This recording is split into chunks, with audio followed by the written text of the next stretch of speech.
All right, so here we go. Yes, we've got an all-new interview with the Warhammer 40k Space Marine 2 dev team, and they revealed that, yes, they do plan to add new classes to the game down the road, but we also have new details about the operations mode. Was this game rushed in development? More specifically, how long did it take to have time to cook in the oven? And how Saber Interactive survived Embracer, and will they, like many devs recently, depart from IPs they don't own, like Warhammer?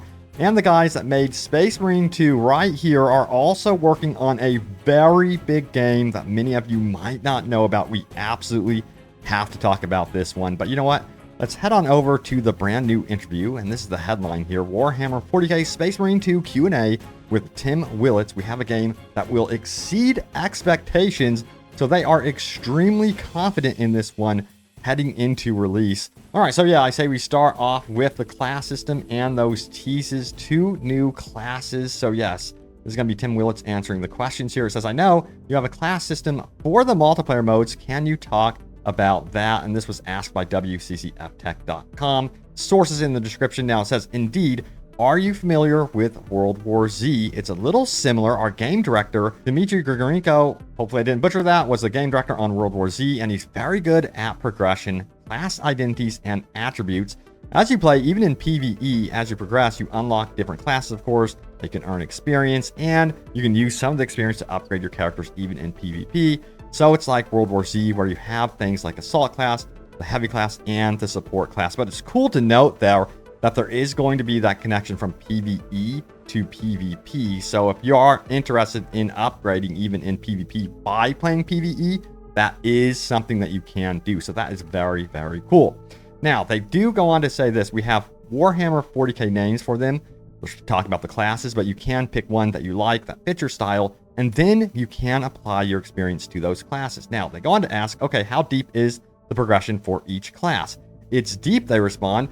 World War Z was deep. I don't have the numbers off the top of my head, but I feel like players will be happy. Like World War Z, we will have updates where we will expand classes, weapons, and game modes all for free. So they are also talking about expanding existing classes. And get this, yes, they did confirm that they do have plans to add new classes to the game eventually. This is going to be post-launch. There will be new stuff for everything they go on to confirm. So that is huge news right there, that we are going to be seeing new classes. I got to ask you guys, what would you like to see as a brand new class? I'm so curious to see where this one goes in the long term. Now, they did go on to expand and say, is there some sort of randomness attached to the co-op mode to keep things interesting? And the response is this: yes. The game knows that you've played those missions before, and if you play them again, you could have different enemies. So you may play a mission, and then all of a sudden, Chaos Marines show up. We do add variety to that. It comes back to our AI Director, which is a key component in our Swarm engine. We have the Swarm deck, which controls the actions of the swarms of Tyranids. When the swarm breaks and each Tyranid starts to come at you, then the AI Director kicks in and it understands the state of the battle. So that is freaking awesome. Now, it says it can bring in heavies, and it can also bring in ranged attack Tyranids. As a Space Marine, you are the ultimate killing machine. You are plowing through these Tyranids, but at some point, you start to feel overwhelmed, and you're fighting, and then you just finally make it through with barely enough armor left to survive. But you've done it, and that is all due to this very advanced AI Director that helps kind of orchestrate those battles. I love the idea of AI Directors. You know, I remember the Left 4 Dead franchise had that, and yeah, it seems like it will be working very well in this one. From the previews, I've heard very good things from the cooperative mode so far. But yeah, some positives there. I do wish they had more than 6 cooperative missions from the start. And then there is the higher difficulties as well. There's those 4 tiers. So here to see what the playtime will be per cooperative mode and how much of an influence AI Director actually has on your experience replayability-wise when it comes to those modes. And for those of you that might be worried that this game might have been a rushed job, this is the question right here. It says, I believe the game was originally meant to come out in late 2023. Can you share what were the reasons behind the 9-month delay, and what did you improve during this additional time? Here's the response. We just need more time to polish it. You know that old saying, a game is only late until it ships, but a bad game is bad forever. We wanted to focus on making sure that every component, the single player campaign and the PvE co-op mode, all those were solid. Kudos to them for taking the hit and delaying the game 9 months. That's a pretty significant delay. Of course, in terms of the gaming industry, that can be pretty costly, but I do think that is definitely going to be worth it. So yeah, kudos to the dev team and the publisher for making that choice. Now, it says there's a lot to this game, and I feel that players will feel good regarding value and content. When you have all those systems, you have progression and you have multiplayer. Sometimes things take longer to get right, but I'm glad we took the time we needed to make sure that we got it correct, because Warhammer 40k fans want it correct. If we screwed something up, they would be mad, and so we really wanted to honor the franchise. We wanted to respect the universe, and we wanted to make the game that people want to play. I love the passion already, with how they're willing to make that sort of commitment. We've seen games released time and time again early. They needed more time to cook in that oven, and this is just not the case. It looks like it's going to be a very polished game from the get-go. At least, cross my fingers, that is the case. Now, next up, we have this. How long did it take to make the game? Now, games always take a long time nowadays, about 4 years or so in this case, but we're very proud of where it is now. We're very happy with our work, and the people who played the preview were happy. Pre-orders are great. Right now, what we're focused on is September 9th, making sure that the servers are up and running for everyone, making sure that any issues are ironed up, and everything's looking good. It's all green lights. The game is fun and solid, so yeah, I'm excited about the launch. So yeah, it's good to note that it seems like it's going to have a thriving community out of the gates. Pre-order numbers are solid, as they say right there, which is a good indication that, hey, because I don't think that we will be dealing with empty servers. Now, will we be dealing with a high volume of players and potential queue times? We'll have to see what happens there, but hopefully Saber Interactive is very quick on updates and getting things running very, very smoothly, because, we didn't get to see a beta or anything like that to really test the servers out. So I'm kind of curious to see how launch will go, because I think this one will be a very, very popular game. Now, let's go into this one. It says the PvE co-op operations mode basically continues the story of the campaign, right? Response is this: yes, when you play through the campaign, there are times when other Space Marine squads go off and do other important missions in the big storyline. So it's like there's one mission where you have to send a signal and the defenses have to be knocked out, and you hear that there's a squad doing that. Well, when you play PvE operations, you're that squad. The battle is so big and there's so much going on that we've engineered these co-op missions to fit into the story and make you feel part of the bigger conflict. Absolutely love it. I love how they are connecting the cooperative missions to the narrative. I've always said that is so important to have really good narrative connections to the environment that you're in, maybe even connect it back to the story in those characters. It really cements the game into like this kind of reality. So I'm hoping that they can pull that off. But again, this all comes down to if the story is actually good. But it seems like, you guys enjoyed the first game story. So yeah, I'm not too worried about that one. Now we have Your Independent again with Saber CEO Matthew Karch owning parent company Beacon Interactive after split with Embracer. How does it feel and what changed? Here's the response. So nothing really. The great thing about Saber is there's me, Matthew, Andre, and Anton. There's like 4 of us that make all the decisions. That was always the case before we were purchased by Embracer, even while we worked with Embracer, and now that we're independent again, it really hasn't changed much. I can't believe they survived Embracer, because Embracer closed down a ton of studios, as you might remember. So yeah, now it says, I'm focusing on the games. That's my job, making sure that each of the teams has what they need to make the best game they can. I jump in when I'm free. I'm not in the trenches like Dimitri. And I do have exposure to all the titles and work with teams, which makes my job awesome. I love my job, but nothing's really changed. We work with Focus for Space Marine 2 and Roadcraft. We've announced some other games we've worked on, like Jurassic Park Survival, A Quiet Place, The Road Ahead, coming out in October, and Toxic Commando. We'll be talking about that soon after launch with Space Marine 2. Things are going well for us. So that's good to know that, the Warhammer franchise is in good hands. But I had no idea that they were working on Jurassic Park Survival. That is the development team. Saber is actually working on that one. I am super hyped about that, because not only is it a Jurassic game, but it's a Jurassic Park game. So I'm curious to see if that game is going to be taking us back to the original Jurassic Park, and we'll be surviving together in that type of world. That would be absolutely badass on this engine. They could do a lot with the swarm technology as well.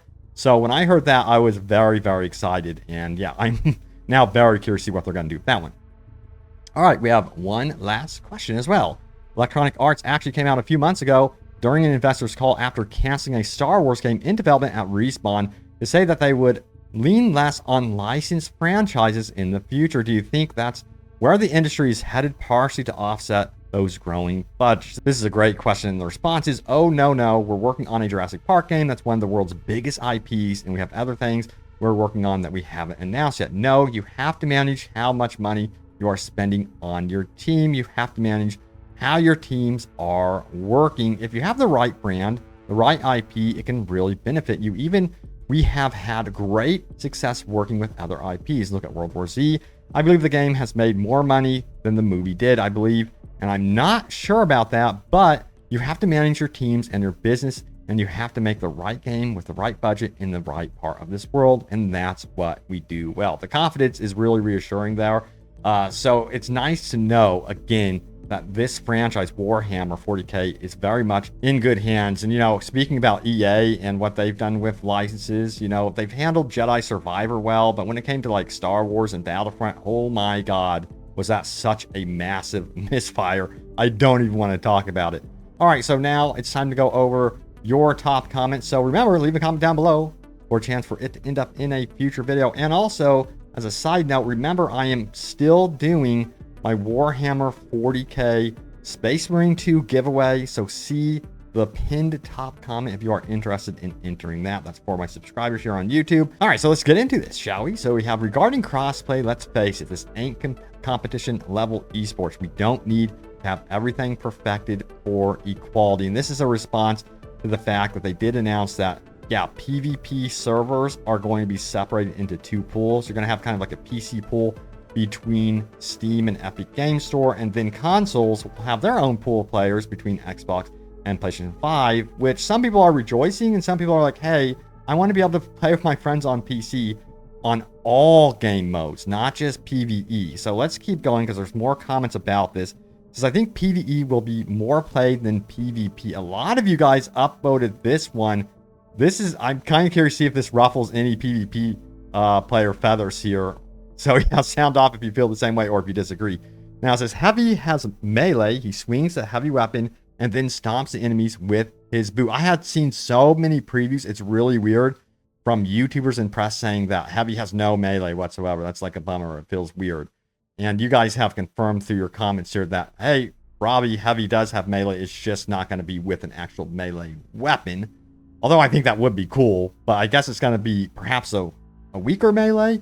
From what we're hearing, that he also has a stomp. I'm actually now wanting to try out the Heavy even more because his weapons look so badass. All right, next up. It says, it's unlikely I'll ever touch PvP. Whoa. I'm glad for people who want it, but it isn't for me. 100 upvotes. Yeah, you know, I think a lot of people just want a chill time, you know, especially if you're like playing a game after work or, you know, maybe had a stressful day. You just want to chill with your friends in a good PvE mode. That's not to say this PvE mode isn't going to be intense on higher difficulty settings, though. But it's nice you can fine-tune that experience. All right. It says, we can safely say that this game will be bringing both huge crowds for players, PvE and PvP players, which is a good sign in terms of the game being supported for a long time, hopefully. The anticipation for endless content is through the roof. Yeah, I'm kind of curious to see how they're going to manage this as a dev team between PvE content and PvP. I would love to know the analytics post-launch. How many people are engaging with PvE versus PvP? You know, is it going to be like a divide down the middle, or is it going to be like 90% over here in PvE and 10% in PvP? I don't think it's going to be that drastic. But yeah, we shall see. Also, a response here about the embargo says, if you want to cry about embargoes, don't pre-order. Simple as that. Yeah, you know, stick to your guns. Don't pre-order. Just wait and see how the game pans out. Now, we also have this one. I appreciate them realizing the PC players would have an advantage, and only in the name of fairness. For the PvP mode, they are keeping PC and console separate. So it seems like there is a group of you guys that just prefer to have different pools for players when it comes to PvP mode. One for console and one for PC. And you guys are actually rejoicing in that fact. So yeah, it's definitely interesting. There is a divide there still, but I think the one solution is just to have that toggle option. Make sure you at least give the option if you want to play with your friends on PvP mode, that you would be able to have that, there just by a toggle. All right, so there it is. The latest happenings around Space Marine 2. I am counting down the days over here. We are almost in September, of course. So yes, it will be releasing early access. Wow, nearly less than a week on September 6th, and then 9th is going to be the full release. Stay tuned. I have you guys covered on all the news around this one, and I hope to cover it throughout like post-launch and everything because it looks badass. Thank you so much for watching. Stay tuned here for more, and I will see you all next time. Take care.